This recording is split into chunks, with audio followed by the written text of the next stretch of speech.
Hello everyone. आज हम इस दुनिया में देख रहे हैं बहुत ही ज़्यादा प्रचलित हो रहा है इजराइल और पैलेस्टाइन का जो विवाद है, जो कॉन्फ्लिक्ट है। आज हम परमेश्वर के वचन में से इजराइल के इतिहास को सीखना चाहेंगे कि इजराइल की उत्पत्ति कैसे हुई, उसकी शुरुआत क्या है। सबसे पहले इजराइल शब्द का अर्थ मैं आपको बताना चाहूंगी। इजराइल शब्द का अर्थ है स्ट्रगलिंग विद गॉड, मतलब परमेश्वर के साथ मल्लयुद्ध करने वाला। और हम देखते हैं इजराइल जो है उसकी शुरुआत अब्राहम से होती है। अब्राहम के बारे में यहोशू उसके 24वें अध्याय में लिखा है कि परात नदी के उस पार में जब अब्राहम के पूर्वज अन्य देवी देवताओं की आराधना करते थे, उस समय पे परमेश्वर ने अब्राहम को चुना और परमेश्वर की उस आवाज को अब्राहम ने ग्रहण किया, माना और वो एक विश्वास की यात्रा में निकल गया। अब्राहम को परमेश्वर ने इसहाक को एक संतान के रूप में दिया जो वादे का संतान था। इसहाक के बाद हम देखते हैं इसहाक से याकूब पैदा हुआ और याकूब के 12 बेटों को हम देखते हैं और एक बेटी दीना को देखते हैं।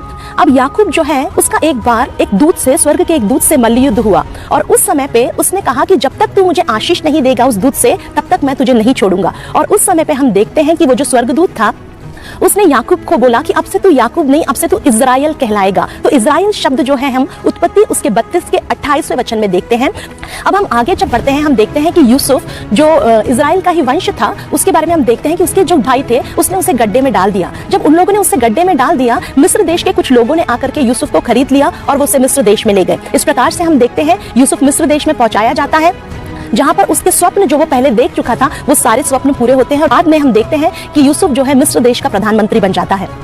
उसके बाद वहां पर आसपास के सब जगहों में मिस्र को शामिल करते हुए एक बड़ा अकाल आता है और तब हम देखते हैं याकूब और उसके जितने संतान हैं, 11 बेटे जो हैं, वो सब शरण के लिए आते हैं मिस्र में। और इस तरीके से हम देखते हैं मिस्र में इजरायलियों की संख्या बढ़ने लगती है। और उसके बाद हम देखते हैं इस बात को कि जब एक नया राजा बहुत सालों के बाद आता है, वो इस बात को देखता है कि इजराइल की संख्या तो बहुत ज्यादा बढ़ चुकी है, तब वो उनको सताने लगता है। ये भी मेरे प्रियो एक वादे का पूर्तिकरण था, क्योंकि परमेश्वर ने अब्राहम से कहा था कि तेरा वंश जो होगा वो एक दूसरे देश में जाकर के बड़े ही कष्ट को सहेगा। और इसलिए हम देखते हैं इस बात का पूर्तिकरण वहां पर होता है। वहां पर इजरायली फैल जाते हैं, बहुत बढ़ जाते हैं और फिरौन जो होता है मिस्र देश का राजा, वो उनको बहुत सताने लगता है। इसके बाद हम देखते हैं कि मूसा जो है वहां पर उनको छुड़ाने के लिए आता है। यहोशू की अगुवाई में, जो मूसा के बाद था, यहोशू की अगुवाई में इजराइल के सारे लोग उस वादे के देश कनान में पहुंचते हैं। उसके बाद परमेश्वर वहां पर इजराइल में, क्योंकि इजराइल के लोग आसपास के लोगों को देख के डिमांड करते हैं कि हमें राजा चाहिए, तब शाऊल पहला राजा इजराइल का होता है। उसके बाद दाऊद होता है और दाऊद के बाद सुलेमान जब राजा बनता है, हम देखते हैं सुलेमान जो है वो एक परमेश्वर के भवन को बनाता है। 957 BC में सुलेमान ने इस पहले मंदिर को इजराइल के बना लिया।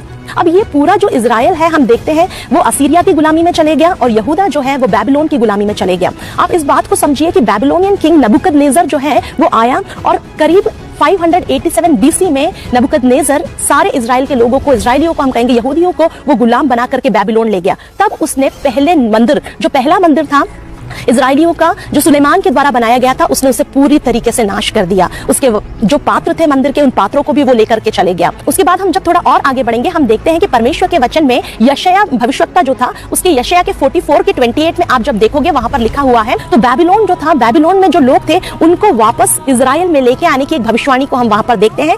अब आप देखिए कि एजरा उसका पहला अध्याय उसके दूसरे और तीसरे वचन में हम देखते हैं कि परमेश्वर ने जो साइरस था, कुसरू राजा जो था, उसके हृदय को उभारा कि वो इजराइल के लोगों को वापस बेबीलोन से वापस वो उस वादे के देश में जो इजराइल था उनका, उस जगह पर उसने आदेश दिया कि वो पहुंचाए जाए और वो परमेश्वर के मंदिर का निर्माण करें। अब हम देखते हैं कि यहूदी लोग जो है वो पर्शियन एम्पायर के समय में बेबीलोनियन एम्पायर से छूट करके, आजाद होकर के वापस आते हैं, क्योंकि पर्शिया का राजा जो साइरस था वो उनको वापस आने का आदेश देता है। जो यहूदी लोग बेबीलोन से वापस आते हैं और वो लोग मंदिर का निर्माण करते हैं, जो यहूदी लोग, वो करीब 520 से लेके 512 BC के दौरान हुआ, जहां पर एजरा जो रहता है वो एक शास्त्री रहता है, वचन की शिक्षा को देता है। जरुब्बाबेल को हम देख सकते हैं, जरुब्बाबेल और यहोशू महायाजक जो रहता है उसके द्वारा, उनके द्वारा और दूसरे कई लोग हैं जिनके द्वारा परमेश्वर पिता वहां पर उस दूसरे मंदिर निर्माण के लिए कार्य को करते हैं। हम हागे और जकरिया को देखते हैं, वो वहां पर वो प्रॉफिट्स थे, भविष्यवक्ता थे, जिन्होंने इन भविष्यवाणियों को किया था कि सेकंड टेंपल का कंस्ट्रक्शन होगा। देखिए दूसरी मंदिर की जो भविष्यवाणी थी, जो परमेश्वर ने यशायाह के द्वारा भी की थी और जर्मया के द्वारा भी की थी। आप जर्मया उसका 29 के 10 को पढ़िएगा जरा, ये पूरी भविष्यवाणी वहां पर पूरी होती है और दूसरा मंदिर जो है वो बनाया जाता है। अब हम थोड़ा और आगे आएंगे और हम देखते हैं कि एंटियोकस IV जो एपिफानस है, एंटियोकस IV एपिफानस जो ग्रीक के समय के दौरान, पर्शियन एम्पायर के बाद ग्रीक एम्पायर आया, जिसमें हम देखते हैं अलग अलग राजा आए, अलेक्जेंडर आए, और उसके बाद जो दूसरे राजा आए, एंटियोकस IV एपिफानस जो था, उसी में यहूदियों के उस मंदिर को लूट लिया और उसे अपवित्र किया। उसने एक सूअर का वहां पर बलिदान किया। तब हम देखते हैं कि यहूदा जो मकाबियस था उसने इस बात का और उसके साथ दूसरे लोगों ने भी इस बात का विरोध किया, और हम देखते हैं वहां पर कि विरोध करने के कारण वहां पर हैसमोनियन और मैकाबियन रिवोल्ट को हम वहां पर होता हुआ देख पाते हैं। अब मेरे प्रियो, जब इन्होंने इस रिवोल्ट को किया, उन्होंने इसके बाद अपने मंदिर को पवित्र किया और जो कुछ भी अशुद्धि वहां पर हुई थी एंटियोकस और एपिफानेस के द्वारा उसको उन्होंने शुद्ध किया। अब मेरे प्रियो, हम देखेंगे कि जब हेरोद राजा बना, अब हेरोद जब राजा बना उसके मन में यह आया कि मैं इस मंदिर को और भी अधिक बड़ा बनाऊंगा। अब जब आप यूहन्ना उसका दूसरा अध्याय उसका 20वां वचन पढ़ेंगे, वहां पर कुछ लोग इस बात को कहते हैं यीशु मसीह से कि देखिए कितना विशाल मंदिर है, इसको बनाने में 46 साल लग गए। तो अब आप समझिए, ये जो दूसरा मंदिर था उसे पूरी तरीके से तोड़ा नहीं गया था, लेकिन इसमें से कुछ लूट जो ले ली गई थी, उसके बाद इस मंदिर को भव्य तरीके से इसके जो उसका जो एरिया था उस एरिया को हेरोद राजा ने बढ़ा दिया और 46 साल लगभग लग गए, इतना विशाल मंदिर जो है वहां पर बनाया गया। अब मेरे प्रियो, आप इस बात को याद करिए कि मत्ती 24वें अध्याय में चेले आकर के यीशु मसीह से कहते हैं कि यीशु मसीह देखिए कितना विशाल मंदिर है। तब यीशु मसीह एक बात को कहते हैं भविष्यवाणी को कि यहाँ पर पत्थर का पत्थर भी नहीं बचेगा जो ढाया ना जाए। और ये भविष्यवाणी यीशु मसीह के बोले जाने के करीब 40 साल बाद पूरी होती है, जब रोमन जनरल टाइटस जो होता है AD 70 में वो रोमन जनरल आता है और पूरे इजराइल के ऊपर कब्जा कर लेता है और उसको पूरी तरीके से नाश कर देता है। बड़े बच्चे सबको वो ऑलमोस्ट सारे लोगों को वो घात करता है, और घात करने के बाद कई लोग उधर तितर बितर हो जाते हैं। और यहूदियों का जो बड़ा और विशाल मंदिर था, आप सोचिए, जो हेरोद ने और अधिक बड़ा बनाया, विशाल बनाया, वो पूरा नींव सहित उसको ढा देता है। जब इस्राएली लोग जो तितर बितर हो जाते हैं, बहुत सारे परसिक्यूशन को फेस करते हैं, इवन क्रिश्चियन एम्पायर के द्वारा वो परसिक्यूशन को फेस करते हैं, क्योंकि जब बेजेंटाइन एम्पायर आता है उस टाइम पे वो लोग इस बात को कहते हैं कि क्योंकि यहूदी लोगों ने यीशु मसीह को क्रूस पे चढ़ाया था, इसलिए वो लोग यहूदियों के ऊपर बहुत अत्याचार करते हैं। अब हम जब आगे बढ़ते हैं, हम देखते हैं 7th सेंचुरी में फर्स्ट इस्लामाइजेशन होता है यरूशलेम का, जहां पर उमर इब्न अल खत्तब ने 638 AD में इजराइल को अपने अधीन कर लिया। और उसके बाद उसने और दूसरे जो खालीफात थे उन्होंने वहां पर एक श्राइन को बनाया, और श्राइन को बनाने के बाद धीरे धीरे वो एक मॉस्क के रूप में बाद में तब्दील हो गया। सेकंड टेंपल जो रोमन जनरल टाइटस के द्वारा तोड़ दिया गया था, उसी स्थान पर ये जो इस्लामिक एम्पायर आता है वो अपने एक मस्जिद को बनाते हैं, और उस मस्जिद का नाम है जो हम देखते हैं अल अक्सा मस्जिद, जो आज एक विवाद का मामला है। तो ये कौन सा स्थान है? ये स्थान है विवाद का मामला, क्योंकि यहूदी कहते हैं ये वो स्थान है जहां हमारे पूर्वजों का टेंपल था, और अब इस्लाम जो है उनका मस्जिद को हम उस जगह पर देख सकते हैं। अब मेरे प्रियो, मैं आपसे कहना चाहूंगी कि परमेश्वर का वचन जो था, वादा जो था, जो हम देखते हैं परमेश्वर ने यहूदियों के लिए पुराने नियम में बोला था कि वो फिर से इकट्ठा किए जाएंगे और फिर से वो बसाया जाएगा। एजिकियल 36 उसके 24 में भी हम देखते हैं जहां परमेश्वर इस वादे को करता है कि मैं अपने लोगों को अलग अलग जगह से इकट्ठा करूंगा, जो हम देखते हैं कि परमेश्वर ने आज अलग अलग देशों से इजराइल को इकट्ठा किया है और वो इकट्ठा कर रहा है ताकि वो अपनी योजना को इजराइल के द्वारा पूरा करें। अब मेरे प्रियो, जब 14 मई 1948 में हम ये बात को देखते हैं कि इजराइलियों ने ऐसे इंडिपेंडेंट स्टेट अपने आप को डिक्लेयर किया, उसके अगले ही दिन बहुत बड़ा वॉर हुआ। उस वॉर में इजरायली लोग जीते गए। उसके बाद लगातार कई वॉर्स होते रहे वहां पर। उसके बाद हम एक इंपॉर्टेंट हिस्ट्री को देखते हैं इजराइल का, जो 6 डे वॉर कहलाता है, जो 5 जून से लेकर 10 जून 1967 में हुआ। और मेरे प्रियो, यहाँ पर हम देखते हैं कि इजराइल के विरोध में Egypt, Jordan, Syria, Lebanon, Iraq, ये सारे स्टेट्स जो हैं, ये सारी कंट्रीज जो हैं इजराइल के विरोध में आई। लेकिन हम देखते हैं 6 डे वॉर में इजराइल ने इन सबों को हरा दिया। के बाद हम देखते हैं योम किपुर वार जो हुआ था 1973 में, यहाँ पर भी हम इजराइल के विजय को देख सकते हैं। लेबनान वार जो 1982 में हुआ था। अलग अलग वॉर्स को हम देख सकते हैं।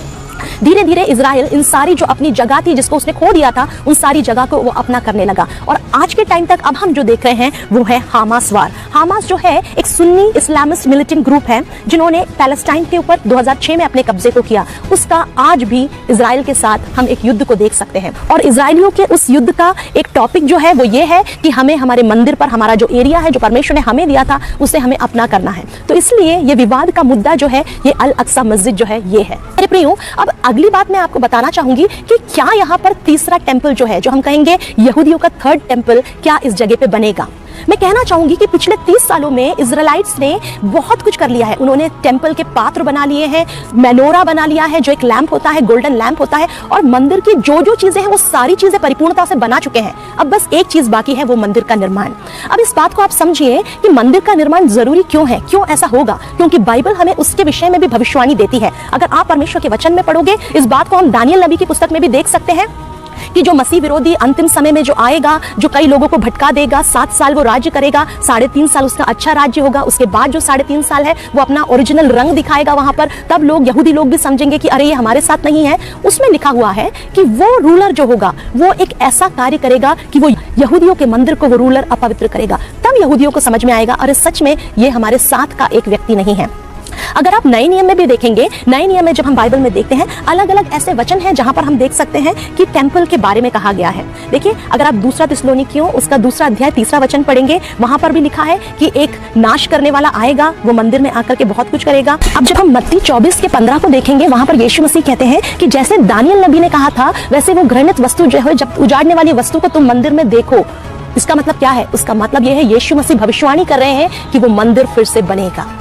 इससे हम समझ सकते हैं, और बाइबल को आप पूरा पढ़ लीजिएगा, अलग अलग जगह पे इस बात का इंडिकेशन दिया गया है कि उस मंदिर का, जो परमेश्वर का मंदिर था, उसका निर्माण जरूर होगा। अब मेरे प्रियो, जब हम रेवलेशन या प्रकाशित वाक्य उसके 11वें अध्याय में आते हैं, 11वां अध्याय जो है वो भी परमेश्वर के मंदिर के बारे में भविष्यवाणी करता है। इन सब बातों को जब हम ध्यान देते हैं, हम इस बात को निश्चय जान लेते हैं और समझ लेते हैं कि अभी भले ही यहूदियों का वो मंदिर नहीं है, इजराइलियों का वो मंदिर नहीं है, पर निश्चय वो समय आएगा जब वो मंदिर बनाया जाएगा, क्योंकि बाइबल की भविष्यवाणी अभी तक पूरी हुई है। अब मैं आपसे एक बात कहना चाहूंगी। चेले यीशु मसीह से पूछते हैं, यीशु मसीह आपके आने का चिन्ह क्या होगा? तब प्रभु यीशु मसीह कहते हैं कि अंजीर के पेड़ से तुम ये दृष्टांत सीखो कि जब डाली कोमल होती है तब पत्ते निकलते हैं, तब तुम जानते हो कि ग्रीष्मकाल निकट है। ऐसे ही यीशु मसीह द्वार पर है। मेरे प्रियो, यीशु मसीह ने कहा अलग अलग महामारी आएगी, भूकंप आएगा, जाति पर जाति, राज्य पर राज्य चढ़ाई करेगा। ये सारी चीजों को हम आज होता हुआ देख रहे हैं। ये हमें एक बात को बता रहा है कि यीशु मसीह का दोबारा आगमन बहुत ही निकट है। मेरे प्रियो, इसलिए मैं कहना चाहूंगी कि हम जो मसीही लोग हैं, जिन्होंने यीशु मसीह को मसीहा के रूप में पहचान लिया है, हमें अपने आप को तैयार करना है ताकि जब प्रभु यीशु मसीह का दूसरा आगमन होगा, हम प्रभु यीशु मसीह के साथ बादलों पर उठा लिए जाएं। और उसके बाद जब हम वहां उठा लिए जाएंगे और जब वो मसीह विरोधी आएगा, वो जब यहूदी लोगों के ऊपर बहुत सताव को करेगा, और उस समय पे जब यहूदी लोग पुकारेंगे, अपने मसीहा को पुकारेंगे, उस समय पे हम यीशु मसीह के साथ दोबारा इस पृथ्वी पर आएंगे। तब हम कई भविष्यवाणियों की पूर्तिकरण को भी वहां पर होता हुआ देखेंगे। इसलिए मैं आपसे कहना चाहूंगी, ऐसे मसीही लोग, हम लोग के लिए मंदिर का क्या इंपॉर्टेंस है? हम, बाइबल कहती है कि क्या तुम नहीं जानते कि तुम्हारा शरीर परमेश्वर का मंदिर है? तो हम जो हैं, हमारे लिए मंदिर का इतना इंपॉर्टेंस नहीं है। लेकिन जब हम यहूदियों के विषय में देखते हैं, उनके लिए ये मंदिर जो है बहुत ही महत्वपूर्ण है, क्योंकि वो लोग उस मंदिर के अलावा कहीं और वो लोग सैक्रिफाइस नहीं कर सकते। इसलिए मैं आपसे कहना चाहूंगी कि हम सब प्रार्थना करें कि इन दिनों में हम अपने आप को तैयार करें, ताकि वो सारी भविष्यवाणी को हम अपने जीवन में पूरा होता हुआ देख रहे हैं। मैं आशा करती हूँ कि ये वीडियो आप सभी के लिए एक ब्लेसिंग का कारण होगा।